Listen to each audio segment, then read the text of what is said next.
CM Revanth Reddy Telangana ప్రజలను మోసం చేశారని మాజీ మంత్రి తాటికొండ రాజయ్య అన్నారు. చిల్లర జీవోతో నాటకాలు ఆడి లబ్ధి పొందాలని చూశారని విమర్శించారు. ప్రజలని మోసం చేసి ముఖ్యమంత్రి అయ్యారన్నారు.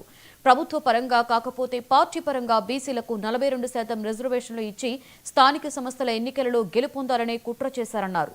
అలాంటి వ్యక్తికి ప్రజలు సరైన గుణపాఠం చెప్పాలని సూచించారు. చిల్లర జీవోతో చిల్లర రాజకీయాలు చేస్తున్న రేవంత్ రెడ్డికి ఇది పరాకాష్ట. అనేక సందర్భాలలో హైకోర్టు కానీ సుప్రీంకోర్టు కానీ అనేక మంది ప్రజా వ్యతిరేకత ఉన్నా కూడా మరి దున్నపోతు మీద నీళ్లు పడితే అనేక మంది అట్లుంటుందని తేలిపోయింది. అనేక సార్లు ఆడింది పాడిందే పాడినట్టు జీవో విషయంలో బీసీల 42% రిజర్వేషన్ అమలు పరచడానికి ఓసారేమో రాజ్యాంగబద్ధంగా 42% అమలు పరుస్తా అంటాడు.